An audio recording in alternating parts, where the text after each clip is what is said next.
आयुष के पापा के लिए लाई थी ये, सिकुड़कर आयुष के नाक का हो गया है। हमारी खूबसूरत साड़ी का तो रंग ही उड़ा दिया। इसीलिए अपनाए सही डिटर्जेंट, 2 डाला का एडवांस फॉर्मूला जो दे कपड़ों को नई चमक और साथ ही सिकुड़ने से बचाए, चले ज्यादा और पैसे बचाए। इसीलिए अब से जो धोए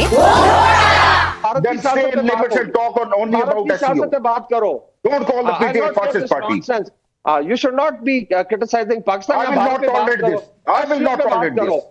तुम I will not tolerate this.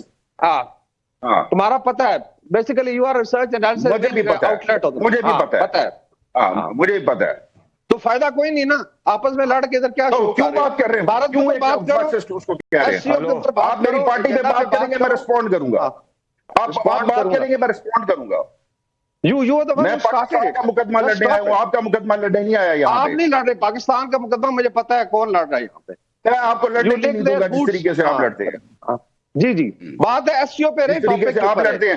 जिस तरीके आप जवाब नहीं दे सकते ना कि विल ऑफ द पीपल आप किस तरीके से ह्यूमिलिएट कर रहे हैं, सिविल लिबर्टीज को किस तरीके से मलाइन कर रहे हैं, किस तरीके से आप ऑपरेट कर रहे हैं। ऑफिसर, मेरा अपना एक पॉलिटिकल व्यू है। ऑफिसर है तो जाहिर बात है, तभी मैं आपको रिस्पॉन्ड।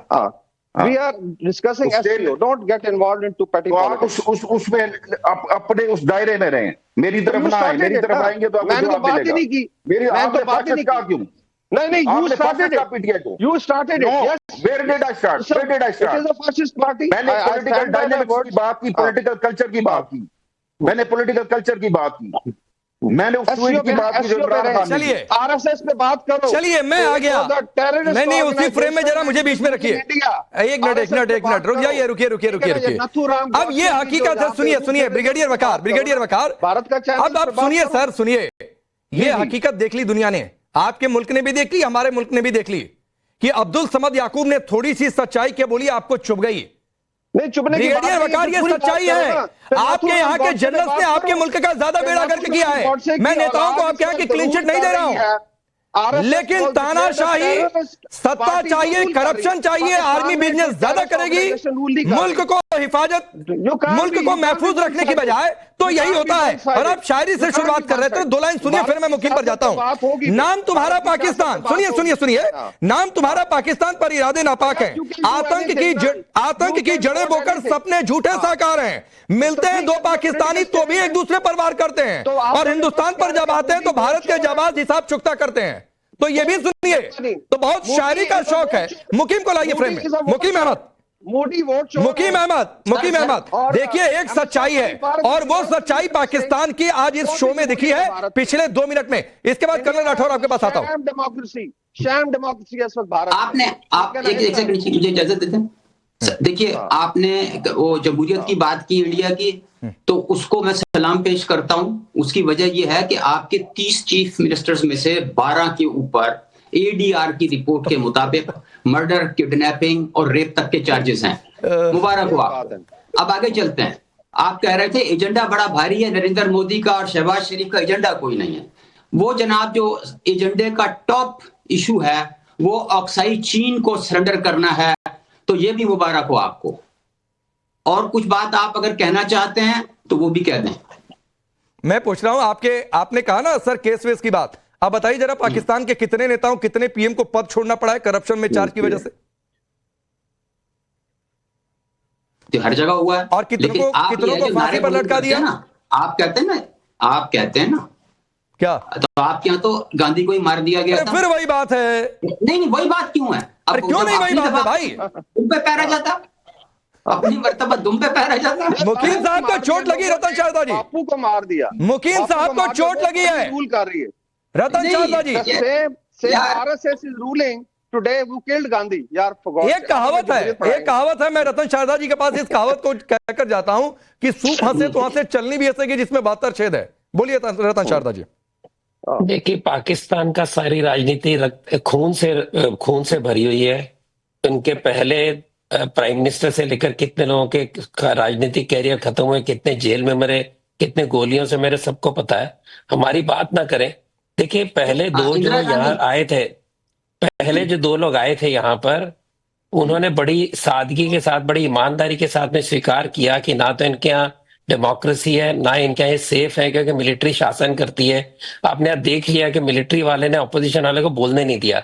ये जो ईमानदारी है, जब आप कहते हैं कि भारत हिंदुस्तान के बारे में बात करते हैं, अगर यही ईमानदारी थोड़ी और आगे बढ़ाई जाए, और कहीं हमारा कोई मुकाबला है ही नहीं हिंदुस्तान से, उनकी जो हम उनके ऊपर हमला करने के इरादे छोड़ देंगे, हम कश्मीर के सपने छोड़ देंगे, तो हिंदुस्तान और भारत एक साथ काम कर सकते हैं।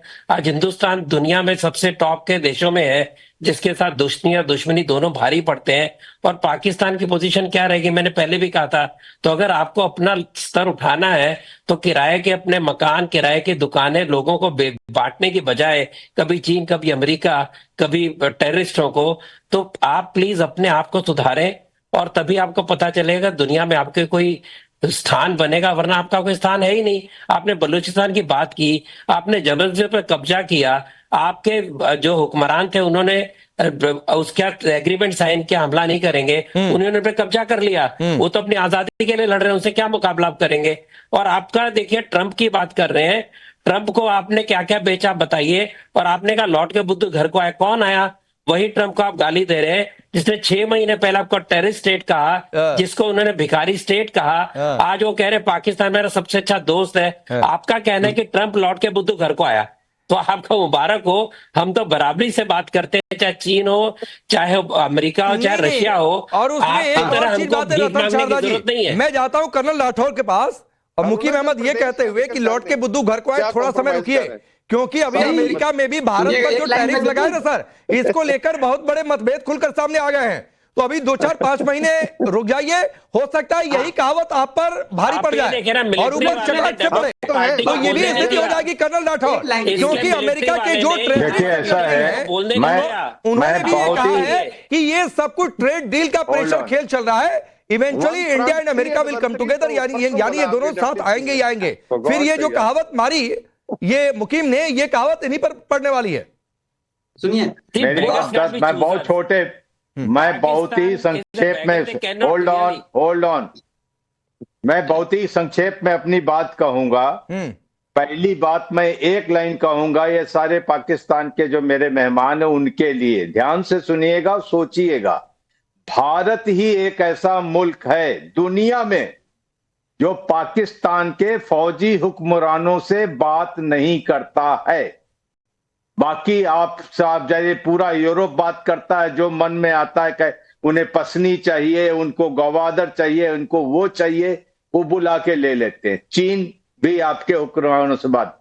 तो पाकिस्तान के सियासतदानों को तो हमारा शुक्रगुजार होना चाहिए कि हम आपके फौजी हुक्मरानों को नहीं मानते, हम बात नहीं करते, हम आपको स्पेस देते हैं, लेकिन आपको स्पेस चाहिए नहीं। अभी दूसरे एक हमारे मित्र ने कहा कि हमने तलवे चाटे, ये बड़ी गलत बात है। तो हम ये बोल सकते हैं कि जब लंच पे बुलाया था, क्या जूठी प्लेट धोने गए थे? आप जूठी प्लेट धोने के लिए बुलाया था? जब आपको आज हालत ये है, जब आपके हुक्मरान बाहर निकलते हैं, चाहे वो मिडिल ईस्ट हो, चाहे चीन हो, चाहे यूरोप हो, चाहे अमेरिका हो या दीगर मुल्क हो, लोग अपने जूते छिपाने लगते हैं यार, कि जूता चाटने आ गया, जूता साफ करने आ गया, जूता साफ। सबसे ज्यादा भिखारी तो आप ही भेजते हो, सबसे ज्यादा भिखारी आप भेजते हो। अब आती है बात, मोदी चोर है, कोई तड़ी पार है, कम से कम जो बोलता है वो सड़क पे आजाद घूम रहा है, वो जेल में नहीं है, वो जेल में नहीं है। हाँ, उसको हम जेल नहीं भेजते। कम से कम हमारी ये तहजीब तो समझो। आपको समझ में नहीं आता, आपको अच्छी चीज समझ में ही नहीं आती। रही बात एक दूसरे, पूरा शाम निकल जाएगी, रात हो जाएगी, एक दूसरे पे हम डाल सकते हैं, लेकिन आप इस बात को समझो, हिंदुस्तान के लोग, हिंदुस्तान के लीडरान फौजियों, पाकिस्तान के फौजियों से बात क्यों नहीं करते? इसीलिए नहीं करते कि आपके शहबाज शरीफ हैं या आपके नवाज शरीफ हैं या इमरान खान है या दीगर लोग हैं, इन्हें स्पेस मिले, हम आपको इज्जत देते हैं। लेकिन समझ में नहीं आता है। पाकिस्तान को कर्नल राठौर ये बात नहीं समझ में आएगी, वहां के लोगों को ये बातें समझ में आती हैं। और जो बात दुनिया में कहीं ऐसी एक मिसाल बता दो जो आपके, तो ये समझिए मुकीम फौजी हुक्मरानों को, ब्रिगेडियर वकार खान कम से कम जाकर चर्चा करिएगा कि यही हालत है जो सच्चाई समद याकूब ने बता दी। सर आप उनसे बढ़ गए, तो ये जाकर सोचिएगा कि आधा तो बेड़ा गर्क आपकी सेना ने आपके मुल्क का कर रखा हुआ है।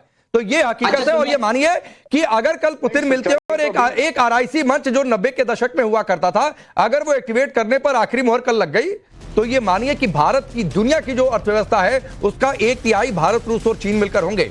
और अगर एक मंच पर आ गए तो आप ये सोचिए कि फिर आपको कहां कहां जाकर और आप किस किस दरवाजे पर जाएंगे, और फिर ये कहावत लौटकर बुद्धू आप पर कहां कहां लागू होगी, उसका तो भगवान ही मालिक है।